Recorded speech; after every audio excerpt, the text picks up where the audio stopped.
پارہ نمبر 15 یہ پارہ مکی صورتوں پر مشتمل ہے جو ہجرت سے پہلے نازل ہوئی۔ سورہ بنی اسرائیل مکمل ہے اس میں، اور سورہ کہف کی آیات 1 سے 74 ہیں۔ اہم اسباق اس میں واقعہ معراج، نبی کریم صلی اللہ علیہ وسلم کا آسمانی سفر، والدین کے حقوق اور نرمی کا حکم، بنی اسرائیل کی نافرمانی اور عذاب، اصحاب کہف کا واقعہ، سچے ایمان کی آزمائش، دنیا کی بے ثباتی اور آخرت کی تیاری، حضرت موسیٰ علیہ السلام اور حضرت خضر علیہ السلام، علم، حکمت اور صبر کا سبق۔ سورہ بنی اسرائیل اس سے سورہ اسراء یعنی معراج بھی کہا جاتا ہے کیونکہ اس میں نبی کریم صلی اللہ علیہ وسلم کے سفر معراج کا ذکر ہے۔ یہ مکی صورت ہے جو ہجرت سے پہلے نازل ہوئی اور اس کی 111 آیات ہیں۔ سورہ بنی اسرائیل کی اہم موضوعات میں سب سے پہلا ہے سفر معراج، نبی کریم صلی اللہ علیہ وسلم کو مسجد حرام سے مسجد اقصی اور پھر آسمانوں تک لے جانے کا ذکر ہے۔ بنی اسرائیل کی نافرمانی، ان کے گناہوں اور اللہ کے عذاب کا بیان ہے۔ والدین کے حقوق، ان کے ساتھ نرمی اور حسن سلوک کا حکم ہے۔ نماز اور اخلاقی اصول، نماز کی تاکید اور اچھے اخلاق کی تعلیم دی گئی ہے۔ دنیا اور آخرت، دنیا کی بے ثباتی اور آخرت کی اہمیت پر زور دیا گیا ہے۔ قرآن کی عظمت، قرآن کو ہدایت اور رحمت قرار دیا گیا ہے۔ تو آئیے دیکھتے ہیں سورہ بنی اسرائیل۔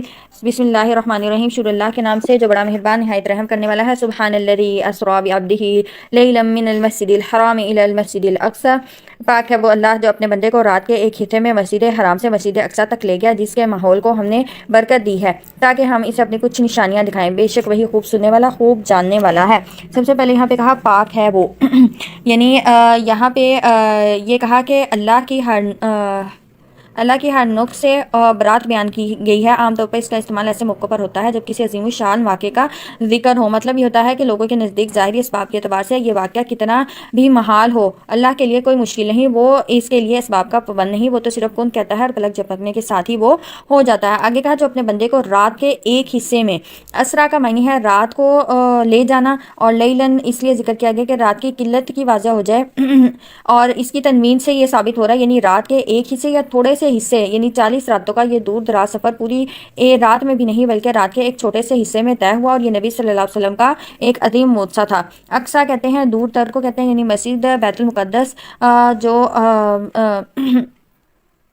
فلسطین میں واقع ہے۔ مکہ سے القدس یعنی بیت المقدس کی مسافت جو تھی وہ 40 دن کی ہے۔ اس اعتبار سے مسجد حرام کے مقابلے میں بیت المقدس کو مسجد اقصی یعنی دور تر مسجد کہا گیا ہے۔ یہ علاقہ قدرتی نہروں، پھلوں کی کثرت اور انبیاء کا مسکن و مدفن ہونے کے لحاظ سے ممتاز ہے، اس لیے اسے بابرکت قرار دیا گیا۔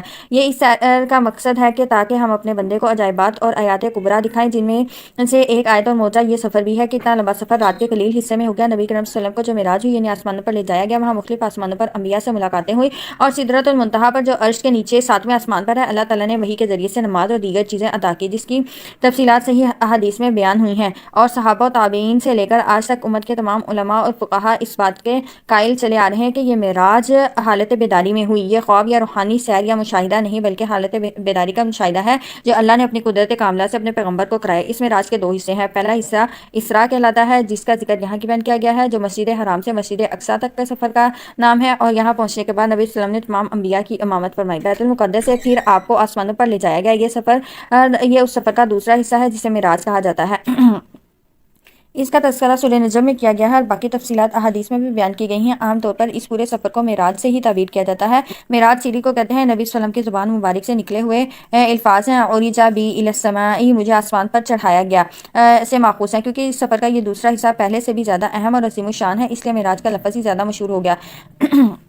اس کی تاریخ میں اختلاف ہے، تاہم اس میں اتفاق یہ ہے کہ ہجرت سے قبل کا واقعہ ہے۔ بعض کہتے ہیں کہ 1 سال قبل اور بعض کہتے ہیں کہ کئی سال قبل یہ واقعہ پیش ہے۔ اس طرح مہینے اور تاریخ میں اختلاف ہے، کوئی ربیع الاول کی 17 یا 27 کو، کوئی رجب کی 27 اور بعض کوئی اور مہینہ اس کی تاریخ میں بتلاتے ہیں، لیکن معراج یقینی ہے قبل از ہجرت ہوئی، لیکن مہینے کی تعین جو ہے وہ ثابت نہیں، لیکن زیادہ یہ کہا جاتا ہے کہ رجب کے مہینے میں جو یہ واقعہ معراج تھا یہ پیش آیا تھا، لیکن اس کو فکس کر لینا کہ 27 رجب کو ہی یہ پیش آیا تھا تو ایسا نہیں تھا۔ معراج ہوئی ضرور ہے، لیکن اس کی تاریخ اور اس کا مہینہ کون سا تھا اس کا تعین کہیں پہ بھی نہیں کیا گیا، اور اس میں جو لوگ رات کو جاگتے ہیں اور نوافل ادا کرتے ہیں 27 رجب کو، تو اس کا ہمیں کسی بھی صحیح احادیث سے صحیح سند سے کوئی بھی حوالہ نہیں ملتا۔ تو یہ معراج کا واقعہ تھا جس میں آپ صلی اللہ علیہ وسلم کو آسمان نے دنیا پر لے جایا گیا اور وہاں پر اللہ سے ملاقات ہوئی، نمازوں کا تحفہ دیا گیا۔ تو اگر معراج پہ کوئی یقین رکھتا ہے تو اس کے لیے لازم ہے کہ وہ نمازوں کو پابندی سے پکڑے۔ جو 50 نمازوں کا تحفہ دیا گیا تھا، اور آپ صلی اللہ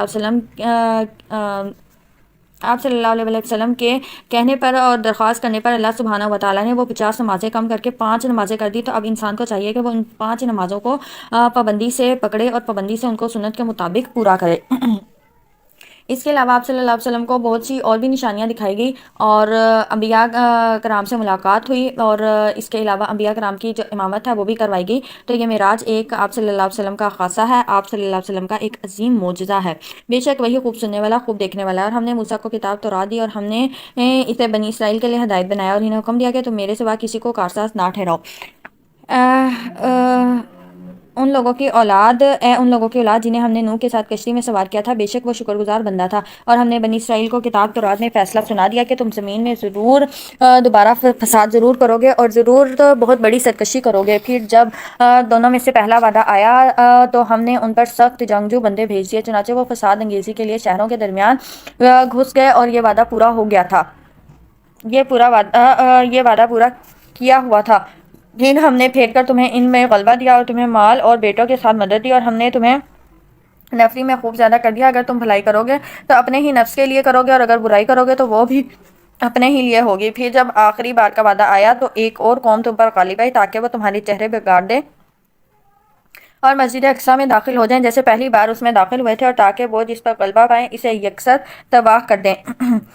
یہ دوسری مرتبہ انہوں نے فساد برپا کیا کہ ذکر علیہ السلام کو قتل کر دیا. عیسیٰ علیہ السلام کو قتل کرنے کے ڈر پہ تھے جنہیں اللہ تعالیٰ نے زندہ آسمان پر اٹھا لیا اور ان سے بچا لیا. اس نتیجے میں پھر رومی بادشاہ ٹیٹس کو اللہ نے ان پر مسلط کر دیا اور اس نے یروشلم پر حملہ کر کے ان کشتیوں کے پشتے لگا دیے اور بہت سو کو قیدی بنا لیا اور یہ ہمیشہ بیت المقدس سے جلا وطن کر دیا گیا. اس طرح ذلت اور رسوائی جو تھی وہ ان کا خوب سامان بن گئی اور یہ تباہی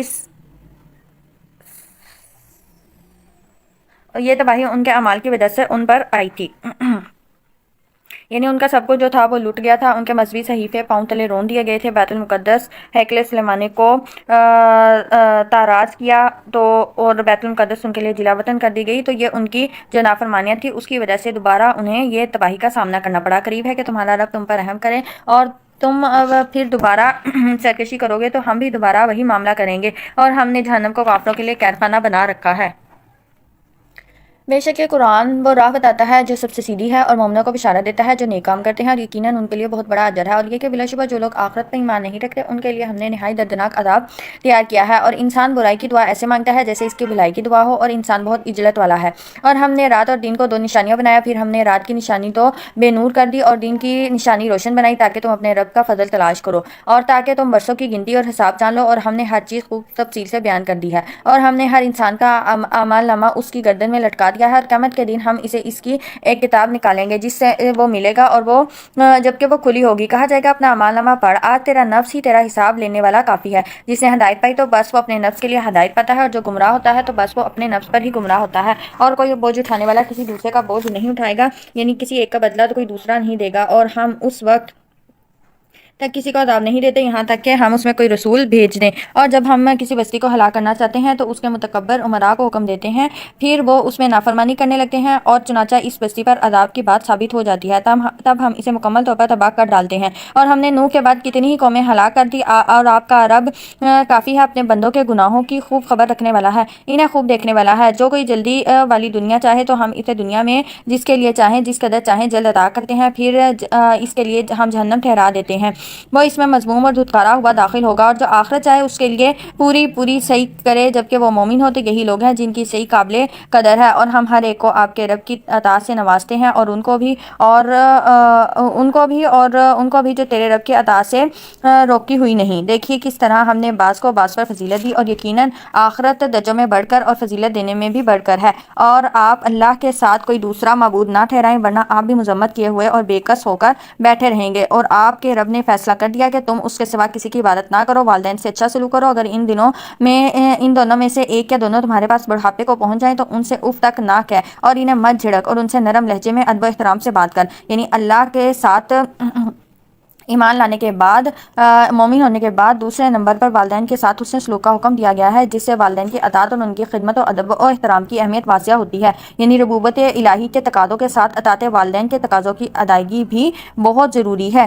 اور یہاں تک منع کر دیا گیا کہ انہیں اف بھی نہیں کہنا، انہیں جھڑکنا بھی نہیں ہے، بلکہ ان سے نرمی سے ادب و احترام سے بات کرنی ہے. اور ان کے لیے رحم دلی سے عاجزی کے ساتھ اپنا بازو پہلے جھکائے رکھ اور کہہ میرے رب ان دونوں پر رحم فرما جیسا کہ انہوں نے بچپن میں میری پرورش کی. تو یہ دعا والدین والدین کے لیے خصوصی جو ہے ہمیں کرنی چاہیے، رب ارحمہما کما ربیانی صغیرہ، کیونکہ ہمیں اتنا مطلب اتنا بڑا کرنے میں، ہمیں علم دینے میں اور ہمیں اللہ کی راہ پر چلانے میں ہمارے والدین کا سب سے بڑا کردار ہوتا ہے۔ تو ہمارا بھی یہ فرض ہے کہ ہم ان کے لیے عاجزی اختیار کریں، ان کے ساتھ نرمی والا معاملہ کریں اور ان کے لیے خاص اللہ سے یہ رحم کی دعا کریں۔ تمہارا رب خوب جانتا ہے جو کچھ تمہارے نفسوں میں ہے، اگر تم صالح ہوگے تو بے شک وہ بلا شبہ وہ اپنی طرف رجوع کرنے والوں کو بہت بخشنے والا ہے۔ اور قرابت دار کو اس کا حق دے اور مسکین اور مسافر کو بھی، اور فضول خرچی سے مال نہ اڑا۔ یہاں سب سے پہلے قرابت دار کو حق دینے کی بات کی گئی ہے کہ آپ کے جو قرابت داروں کا حق ہے انہیں وہ لازمی دو۔ انسان کے لیے مشکل ہوتا ہے اپنے رشتہ داروں پہ خرچ کرنا، اس لیے یہاں پہ سب سے پہلے قرابت داروں کا ذکر کیا گیا۔ بے شک فضول خرچ شیطان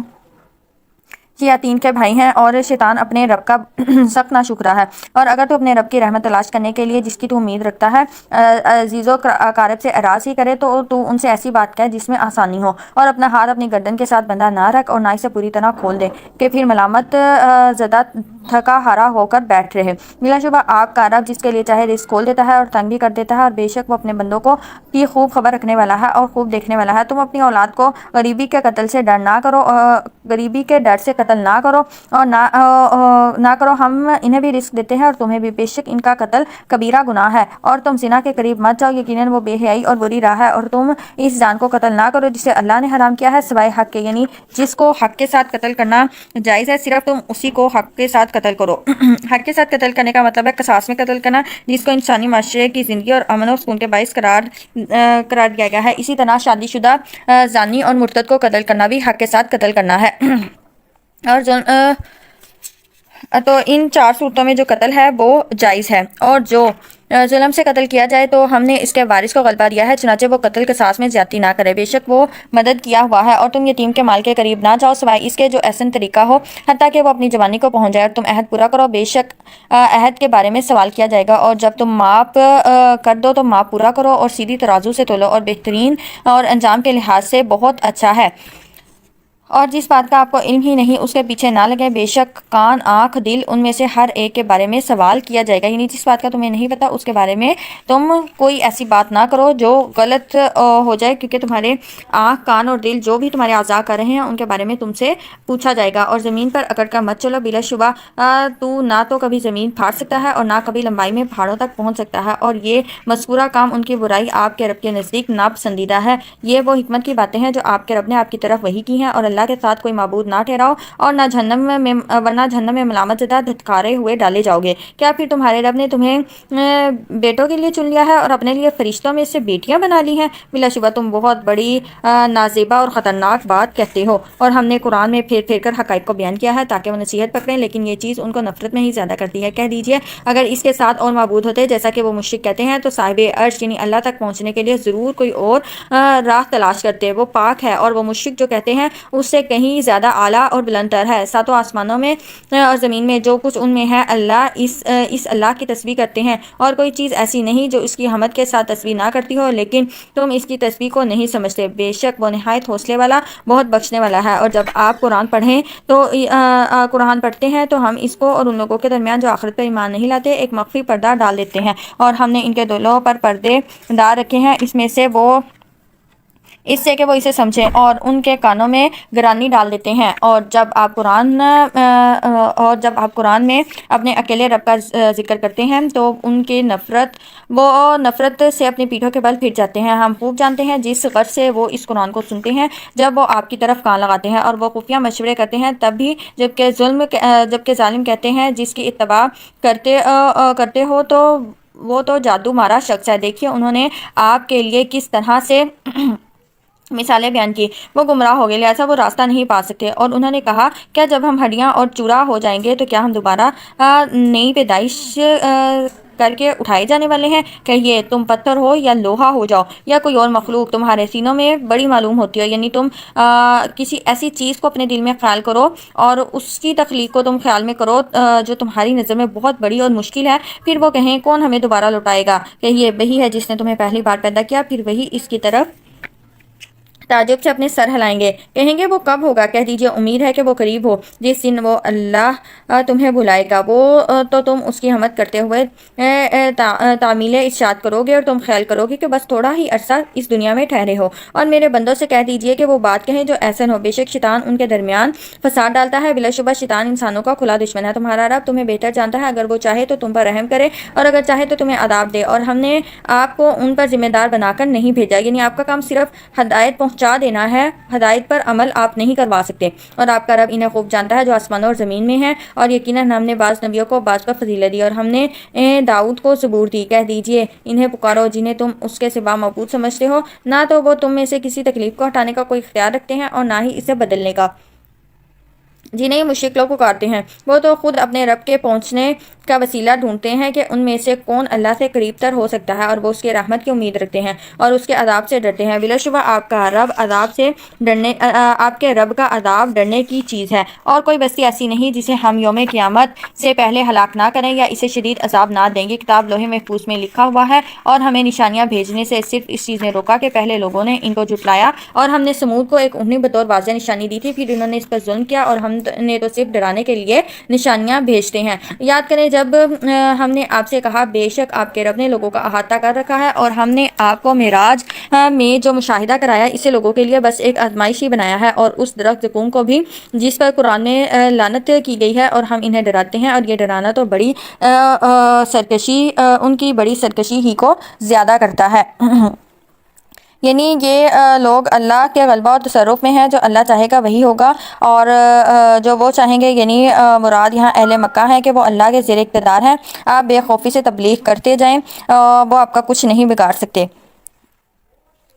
اور یہاں پہ یہ کہا کہ یہ جو معراج کا واقعہ کروایا گیا، یہ اس لیے معراج کا سفر کروایا گیا تھا تاکہ لوگوں کی آزمائش ہو سکے، اور جب یہ جو معراج کا سفر کے بعد اس کا ذکر آپ صلی اللہ علیہ وسلم نے کیا، تو آپ صلی اللہ علیہ وسلم کی بات کی تصدیق کرنے والے سب سے پہلے حضرت ابوبکر صدیق ہے، اسی لیے ان کو صدیق کا لقب جو تھا وہ ملا تھا۔ تو یہاں پہ اس واقعے کی وجہ سے جو ایمان والے تھے ان کا ایمان اور پختہ ہو گیا، اور جو کافر تھے وہ اپنی سرکشی میں اور زیادہ چلے گئے، اور یہ اللہ کی آزمائش یہاں پوری ہوئی۔ اور جب ہم نے فرشتوں سے کہا آدم کو سجدہ کرو، تو ابلیس کے سوا ان سب نے سجدہ کیا۔ وہ بولا کیا میں اسے سجدہ کروں جسے تو نے مٹی سے پیدا کیا؟ کہنے لگا بھلا دیکھ تو اسے جس سے تو نے مجھ پر عزت دی ہے، اگر تو مجھے یوم قیامت تک ڈھیل دے تو تھوڑے لوگوں کے سوا میں اس کی تمام نسل کی جڑ کاٹ دوں گا۔ اللہ نے فرمایا جا پھر ان سے جو تیری تباہ کرے گا، تو بلا شبہ تمہاری سزا جہنم ہے، پوری پوری سزا، اور ان میں سے جن پر بھی تیرا بس چل سکے گا انہیں آواز سے بہکا لے، اور ان پر اپنے سوار اور پیادے چڑھا لا، اور مال اور اولاد میں ان کا شریک بن جا، اور انہیں جھوٹے وعدے دے، اور شیطان تو انہیں بس فریب ہی کا وعدہ دیتا ہے۔ بے شک میرے بندوں پر تیرا کوئی زور نہیں، اور آپ کا رب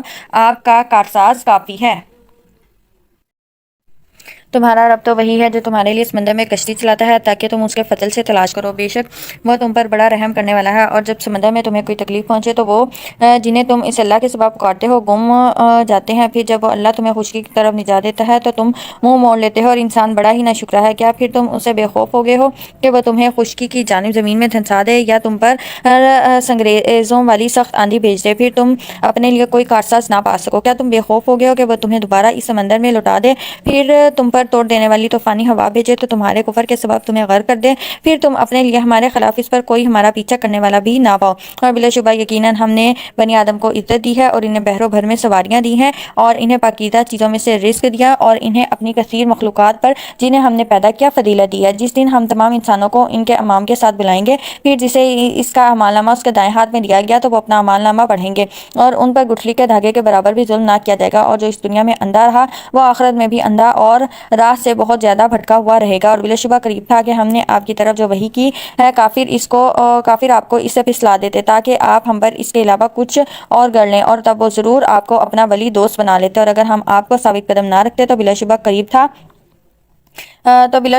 تھا کہ آپ ان کی طرف تھوڑا سا جھک جاتے، اور اگر ایسا ہوتا تو ہم آپ کو زندگی میں بھی اور موت کے بعد بھی دگنا عذاب چکھاتے، پھر آپ اپنے لیے ہمارے خلاف کوئی مددگار نہ پاتے، اور بلا شبہ قریب تھا کہ وہ آپ کو اس سرزمین مکہ سے اکھاڑ دیں تاکہ آپ کو یہاں سے نکال دیں، اور تب آپ کے پیچھے وہ تھوڑا سا ہی ٹھہر پاتے، اور رسولوں کے طریقے کی مانند جنہیں ہم نے آپ سے پہلے اپنے رسولوں میں بھیجا، اور آپ ہمارے قانون میں کوئی تبدیلی نہ پائیں گے۔ اور سورج ڈھلنے سے لے کر رات کے اندھیرے تک نماز قائم کیجیے، اور نماز فجر میں بھی، بے شک فجر کی نماز فرشتوں کے لیے حاضری کا وقت ہے۔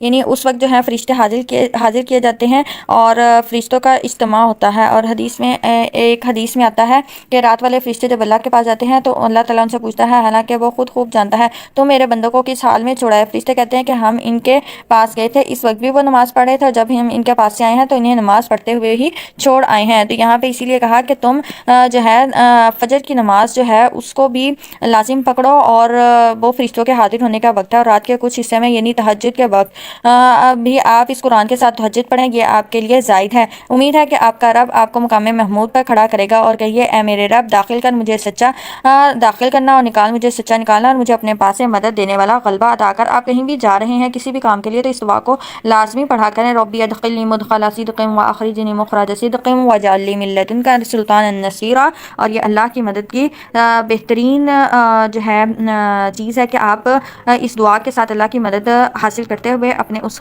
کام کے لیے جائیں.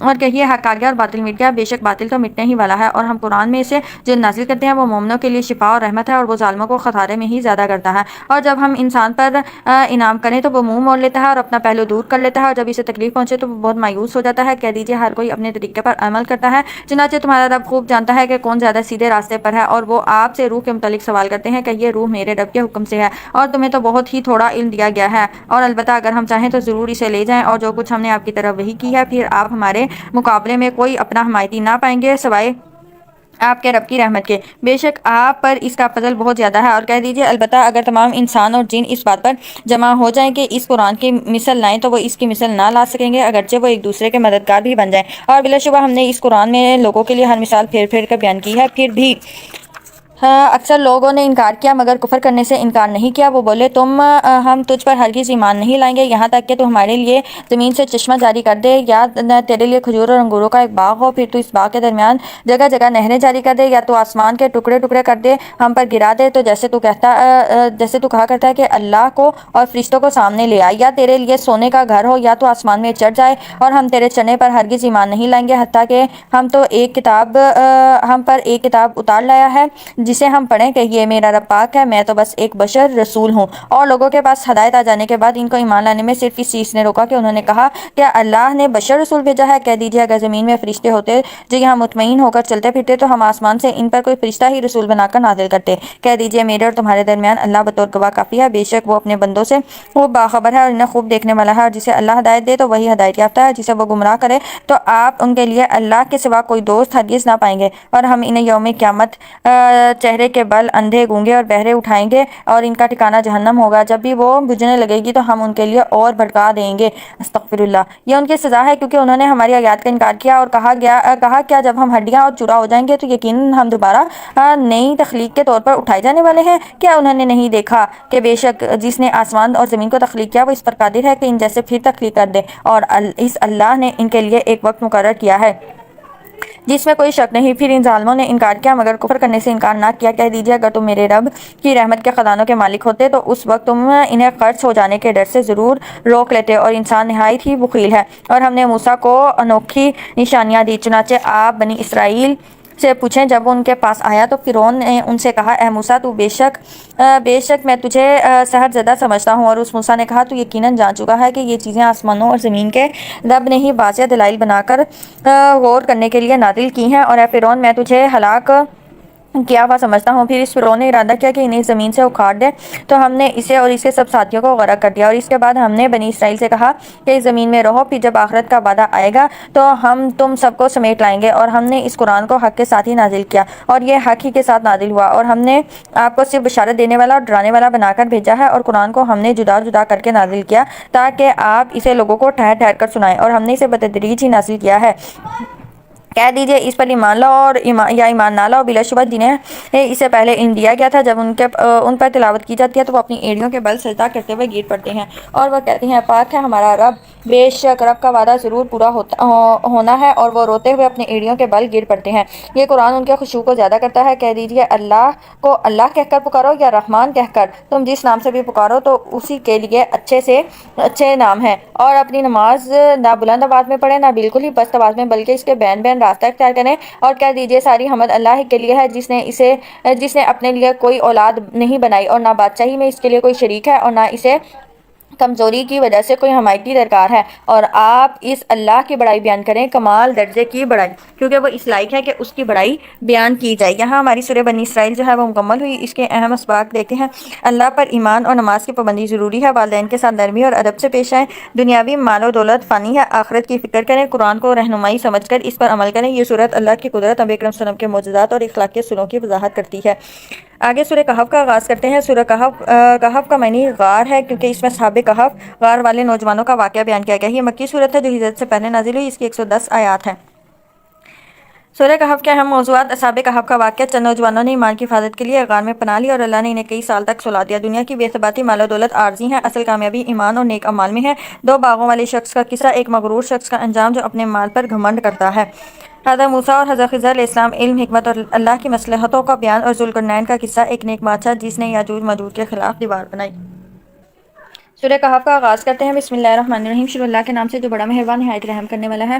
الحمدللہ الذی انزل علی عبدہ الکتاب ولم یجعل لہ عوجا، ساری حمد اللہ کے لیے ہے جس نے اپنے بندے پر قرآن نازل کیا اور اس میں کوئی کجی نہیں رکھی، نہایت سیدھی بغیر افراد و تفرید کے اتاری، تاکہ وہ اس اللہ کی طرف سے سخت عذاب سے ڈرائے اور مومنوں کو بشارت دے جو نیک عمل کرتے ہیں، اور بے شک ان کے لیے اچھا اجر ہے، اس میں وہ ہمیشہ رہنے والے ہوں گے۔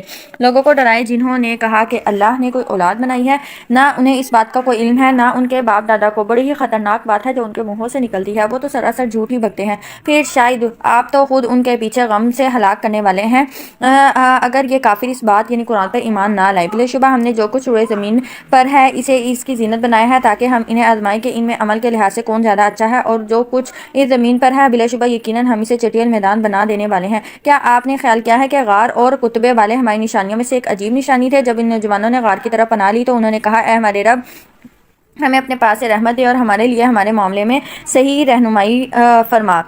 یہ کچھ نوجوان تھے جنہوں نے اللہ کے دین کو قبول کیا، اور اللہ کے دین پر عمل کرنا اپنی بستی میں رہتے ہوئے مشکل تھا، اس لیے انہوں نے غار کی طرف جو ہے وہ پناہ لے لی تھی۔ پھر ہم نے غار میں ان کے کانوں پر گنتی کے کئی برس تھپک دیے، پھر ہم نے انہیں اٹھایا تاکہ ہم معلوم کریں کہ دو گروہوں میں سے کون اس مدت کو زیادہ یاد رکھنے والا ہے جو انہوں نے گزاری۔ یہاں پہ یہ جو عدد سنین ہے اس سے مراد یعنی کہ کئی سال تک اللہ نے ان پر جو نیند ہے اس کو طاری کر دیا تھا، اور یہ اس لیے کیا تھا تاکہ ہم دیکھیں کہ اس مدت میں کون جو ہے گروہوں میں سے اس مدت کو زیادہ یاد رکھنے والا ہے۔ ہم نے ان کا حال ٹھیک ٹھیک آپ سے بیان کرتے ہیں۔ بے شک وہ چند نوجوان تھے جو اپنے رب پر ایمان لائے اور انہیں ہدایت میں زیادہ کیا، اور ہم نے ان کے دل مضبوط کر دیا۔ جب وہ کھڑے ہوئے تو وہ بولے، ہمارا رب تو آسمان اور زمین کا رب ہے، ہم اس کے سوا کسی معبود کو ہرگز نہیں پکاریں گے، اگر پکارا تو یقیناً اس وقت ہم نے ظلم و زیادتی والی بات کہی۔ یہ ہماری قوم ہے، انہوں نے اللہ کے سوا کئی الہ بنا رکھے ہیں، وہ ان کی عبادت پر واضح دلیل کیوں نہیں لاتے؟ پھر اس شخص سے زیادہ ظالم کون ہے جس نے اللہ پر جھوٹ گھڑا؟ اور جب تم ان لوگوں سے اور جن کی وہ اللہ کے سوا عبادت کرتے تھے ان سے الگ ہو گئے تو غار میں پناہ لو، اور تمہارا رب اپنی رحمت سے تم پر پھیلا دے گا اور تمہارے لیے تمہارے کام میں آسانی پیدا کر دے گا۔ اور آپ سورج کو دیکھیں گے جب وہ طلوع ہوتا ہے تو اس غار سے دائیں طرف ہٹ جاتا ہے، جب غروب ہوتا ہے تو ان کے بائیں طرف کتراک کر نکل جاتا ہے، وہ اس غار کی کھلی جگہ میں ہے۔ یہ اللہ کی نشانیوں میں سے ہے، جسے اللہ ہدایت دے تو وہی ہدایت یافتہ ہے، جسے وہ گمراہ کر دے تو اس کے لیے ہرگز کوئی رہنما، کوئی دوست نہیں پائیں گے۔ اور آپ انہیں جاگتے ہوئے خیال کریں گے حالانکہ وہ سوئے ہوئے ہیں، اور ہم ان کی دائیں طرف اور بائیں طرف کروٹیں بدلتے ہیں، اور ان کا کتا غار کے دہانے پر اپنے دونوں بازو پھیلائے ہوئے ہے۔ اگر آپ انہیں جھانک کر دیکھیں گے تو اسے ضرور بھاگتے ہوئے پیٹ پھیر لیں، اور آپ ضرور ان سے رعب میں بھر دیے جائیں گے۔ اور اس طرح ہم نے انہیں جگایا تاکہ وہ آپس میں ایک دوسرے سے سوال کریں۔ ان میں سے ایک کہنے والے نے کہا، تم کتنا عرصہ ٹھہرے ہو؟ وہ بولے، ہم ایک دن یا دن کا کچھ حصہ ٹھہرے ہیں۔ پھر وہ بولے، تمہارا رب خوب جانتا ہے جتنی دیر ہم ٹھہرے، چنانچہ اب تم اپنی یہ چاندی کے سکے دے کر ایک آدمی شہر کی طرف بھیجو، پھر وہ دیکھے کہ اس شہر میں کون سا شخص طعام کے لحاظ سے زیادہ پکیزہ تر ہے، تو وہ اس میں تمہارے لیے کچھ کھانا لے آئے اور خوب نرمی سے بات کرے اور تمہارے متعلق بالکل کسی کو نہ بتائے۔ بلا شبہ اگر وہ تم پر مطلع ہو گئے تو تمہیں رجم کر دیں گے یا تمہیں اپنے دین میں لوٹا دیں گے، پھر تم اس وقت ہرگز فلاح نہیں پا سکو گے۔ اس طرح ہم نے لوگوں کو ان پر مطلع کر دیا تاکہ وہ جان لیں بے شک اللہ کا وعدہ حق ہے اور یقیناً قیامت اس میں کوئی شک نہیں۔ یعنی لوگوں کو جو مطلع کیا تھا وہ اس طرح سے کیا تھا کہ جس طرح اللہ نے انہیں سلا دیا اور جگایا، پھر ہم نے لوگوں کو ان کے حال سے آگاہ کیا، اور یہ حال سے آگاہی تب ہوئی جب اصحاب کہف کا ایک ساتھی چاندی کا وہ سکہ لے کر شہر گیا جو 300 سال قبل بادشاہ کیانوس کے زمانے کے تھا۔ تو یہ پیچھے جو ہم نے عدد سنین کا جو لفظ پڑھا تھا وہ 309 سال تقریباً اتنا ہی عرصہ بتایا جاتا ہے، تو 300 سال قبل ایک جو سکہ یوز ہو رہا تھا وہ اب 300 سال بعد تو یوز نہیں ہونا تھا، تو اس لیے لوگوں کو اس معاملے کا پتہ چل گیا۔ جب لوگ ان کے معاملے میں باہم جھگڑ رہے تھے تو انہوں نے کہا ان پر ایک عمارت بنا دو، ان کا رب انہیں بہتر جانتا ہے جو ان کے معاملے پر غالب ہو گئے تھے۔ وہ بولے ہم ضرور ایک عبادت گاہ بنائیں گے، عنقریب کچھ لوگ کہیں گے وہ 3 ہے، ان کا چوتھا ان کا کتا تھا، اور کچھ دوسرے کہیں گے وہ 5 ہے، ان کا چھٹا ان کا کتا ہے بین دیکھے پتھر مارتے ہوئے، اور کچھ لوگ یہ بھی کہیں گے کہ وہ 7 ہیں اور ان کا 8واں ان کا کتا ہے۔ آپ کہہ دیجئے میرا رب ہی ان کی گنتی سے خوب واقف ہے، بہت تھوڑے لوگ ہی ان کے حال کو جانتے ہیں، لہذا آپ ان کی کے بارے میں بحث نہ کریں سوائے سرسری بحث کے، یعنی وہ کتنے تھے، وہ کتنا عرصہ ٹھہرے، یہاں پہ یہ جاننا جو ہے وہ ضروری نہیں ہے جس کے بارے میں لوگ جھگڑا کر رہے تھے۔ سمجھنے والی بات یہ ہے کہ جس طرح اللہ نے ان کو 300 سال سلایا اور اتنا عرصہ سلانے کے بعد انہیں وہ پھر یعنی 309 سال انہیں سلایا اور اس کے بعد پھر انہیں اٹھایا، اور مطلب جس طرح اللہ اس کو کرنے پہ قادر ہے اسی طرح قیامت والے دن اللہ تمام انسانوں کو اٹھائے گا۔ اس واقعے سے ہمیں یہ جو آخرت پر ایمان ہے یا دوبارہ اٹھائے جانے پر جو ایمان ہے ہمارا وہ پختہ ہونا چاہیے، اور ہمیں اپنے اعمال کو بہتر کرنا چاہیے، اور آپ ان کے بارے میں ان میں سے کسی سے بھی نہ پوچھیں، اور آپ کسی شے کے متعلق کبھی یہ نہ کہیں بے شک میں اسے کل کرنے والا ہوں مگر یہ کہ اللہ چاہے۔ یہ مفسرین کہتے ہیں کہ یہودی نے رسول اللہ سے 3 باتیں پوچھی تھی، روح کی حقیقت کیا ہے، اصحاب کہف اور ذوالقرنین کون تھے، کہتے ہیں کہ یہی سوالات اس سورت کے نزول کا سبب بنے۔ نبی صلی اللہ علیہ وسلم فرمایا میں تمہیں کل جواب دوں گا، لیکن اس کے بعد 15 دن تک جبرائیل وحی لے کر نہیں آئے، پھر جب آئے تو اللہ تعالیٰ نے انشاءاللہ کہنے کا حکم دیا۔ تو آیت میں کل سے مراد مستقبل ہے، یعنی جب بھی مستقبل قریب یا بعید میں کوئی کام کرنے کا عزم کرو تو انشاءاللہ ضرور کہا کرو، کیونکہ انسان کو تو پتہ نہیں کہ وہ جس بات کا عزم ظاہر کر رہا ہے اس کی توفیق بھی اللہ کی مشیت سے ہی ملنی ہے یا نہیں، یعنی اللہ کی رضامندی ہوگی تو ملے گی، اگر نہیں ہوگی تو نہیں ملے گی۔ اور جب آپ بھول جائیں تو اپنے رب کو یاد کریں اور کہیں امید ہے کہ میرا رب اس معاملے میں رشد و بھلائی سے قریب تر بات کی طرف میری رہنمائی کرے گا، اور وہ اپنے غار میں 300 سال رہے اور مزید 9 سال، کہہ دیجئے اللہ ہی خوب جاننے والا ہے اس مدت کو جتنا عرصہ وہ رہے، یعنی قرآن میں یہ بات بیان کی جا رہی ہے کہ وہ 309 سال تک رہے۔ اب یہ جو قرآن کی بات ہے اسی کو ہی تم سچ مانو، کیونکہ اللہ ہی خوب جاننے والا ہے جتنا عرصہ وہ وہاں پہ رہے۔ آسمان اور زمین کا غیب اسی کے لیے ہے، وہ کیا ہی خوب دیکھنے والا، کیا ہی خوب سننے والا ہے، ان کے لیے اللہ کے سوا کوئی اور مددگار نہیں ہوگا، اور وہ اپنے حکم میں کسی کو شریک نہیں کرتا۔ اور آپ اس کی تلاوت کیجئے جو کچھ آپ کے رب کی کتاب میں سے آپ کی طرف وحی کیا گیا ہے، اس کے کلمات کو کوئی بدلنے والا نہیں، اور آپ اس کے سوا کوئی جائے پناہ ہرگز نہیں پائیں گے۔ اور آپ اپنے آپ کو ان لوگوں کے ساتھ روک رکھیں جو صبح شام اپنے رب کو پکارتے ہیں، وہ اس کا چہرہ چاہتے ہیں اور آپ کی آنکھیں ان سے تجاوز نہ کریں گے، دنیاوی زندگی کی زینت چاہنے لگے، اور اس شخص کی اطاعت نہ کریں جس کا دل ہم نے اپنے ذکر سے غافل کر دیا اور وہ اپنی خواہش کے پیچھے چلا، اور اس کا معاملہ حد سے بڑا ہوا ہے، اور کہہ دیجئے حق تو تمہارے رب کی طرف سے ہے، پھر جو چاہے ایمان لائے اور جو چاہے کفر کرے۔ بلا شبہ ہم نے ظالموں کے لیے ایسی اختیار کر رکھی ہے جس دن کناتوں نے ان کا احاطہ کر رکھا ہے، اگر وہ پانی کے لیے فریاد کریں گے تو ایسی پانی کے ساتھ ان کی فریاد رسی کی جائے گی تو تیل کی تلچھٹ کی مانند ہوگا، وہ ان کے چہرے بھون ڈالے گا، استغفر اللہ، وہ برا مشروب ہے اور وہ بری آرام گاہ ہے۔ بے شک جو لوگ ایمان لائے اور انہوں نے نیک عمل کیے یقیناً ہم اس کا اجر ضائع نہیں کرتے، جس نے اچھے عمل کیا انہی لوگوں کے لیے ابدی باغات ہیں اور جن کے نیچے نہریں جاری ہیں، وہاں انہیں سونے کے کنگن پہنائے جائیں گے اور وہ باریک اور موٹے ریشم کے سبز کپڑے پہنیں گے، وہاں تختوں پر تکیے لگائے بیٹھے ہوں گے، کیا اچھا بدلہ ہے اور وہ اچھی آرام گاہ ہے۔ اور اے نبی آپ ان کے لیے مثال بیان کیجئے، 2 آدمی ہیں، ہم نے ان میں سے ایک کو انگوروں کے 2 باغ عطا کیے ہیں اور ان کے ارد گرد کھجوروں کی باڑ لگا دی اور ان دونوں کے درمیان کھیتی اگائی، دونوں باغوں نے اپنا پھل دیا اور اس میں سے کچھ کم نہ کیا، اور ان کے درمیان ہم نے ایک نہر بہائی اور ان کے لیے پھل تھے، تو وہ اپنے ساتھی سے کہنے لگا جبکہ اس سے بحث کر رہا تھا میں تجھ سے مال میں زیادہ ہوں اور جتھے میں بھی زیادہ معزز ہوں، یعنی نفری میں بھی زیادہ ہوں، اور وہ اپنے باغ میں داخل ہوا جبکہ وہ اپنی جان کے لیے ظالم تھا۔ اس نے کہا میں گمان نہیں کرتا کہ یہ باغ کبھی تباہ ہوگا، اور میں گمان نہیں کرتا کہ قیامت ہونے والی ہے، اگر بالفرض واقعی مجھے اپنے رب کی طرف لوٹایا گیا تو یقیناً ضرور میں وہاں ان باغوں سے بہتر لوٹنے کی جگہ پاؤں گا۔ اس کے مومن ساتھی نے اس سے کہا جبکہ اس سے جواب دے رہا تھا کیا تو اس ذات کے ساتھ کفر کرتا ہے جس نے تجھے مٹی سے پیدا کیا، پھر نطفے سے، پھر تجھے ٹھیک پورا مرد بنا دیا، لیکن میں تو عقیدہ رکھتا ہوں کہ وہ اللہ ہی میرا رب ہے، وہ اپنے اور میں اپنے رب کے ساتھ کسی کو شریک نہیں کرتا، اور جب تو اپنے باغ میں داخل ہو تو کیوں نہ تو نے یہ کہا ماشاء اللہ لا قوت الا باللہ، یعنی اگر اللہ ہمیں کوئی اچھی چیز عطا کرے تو ہمیں کہنا چاہیے ماشاء اللہ لا قوت الا باللہ، جو اللہ نے چاہا کوئی قوت نہیں مگر اللہ ہی کی مدد سے، اگر تو مجھے مال اور اولاد میں کمتر دیکھتا ہے تو امید ہے کہ میرا رب مجھے تیرے باغ سے بہتر دے گا، اور تیرے باغ پر آسمان سے کوئی عذاب بھیجے تو وہ باغ چٹیل میدان ہو جائے گا، اس کا پانی گہرا ہو جائے تو ہرگز اسے تلاش کرنے کی استطاعت نہیں رکھے گا۔ یعنی ایک ساتھی اپنے دوسرے ساتھی کو یہ سمجھانے کی کوشش کر رہا ہے اور اس کا پھل گھیلیا یعنی تباہ کر دیا گیا۔ پھر وہ ایسے ہو گیا کہ اس مال پر اپنی ہتھیلیاں ملتا تھا اور جو اس نے اس میں خرچ کیا تھا، جبکہ وہ باغ اپنی چھتریوں پر گرا ہوا تھا اور وہ کہتا تھا کاش میں اپنے رب کے ساتھ کسی کو شریک نہ کرتا۔ یعنی انسان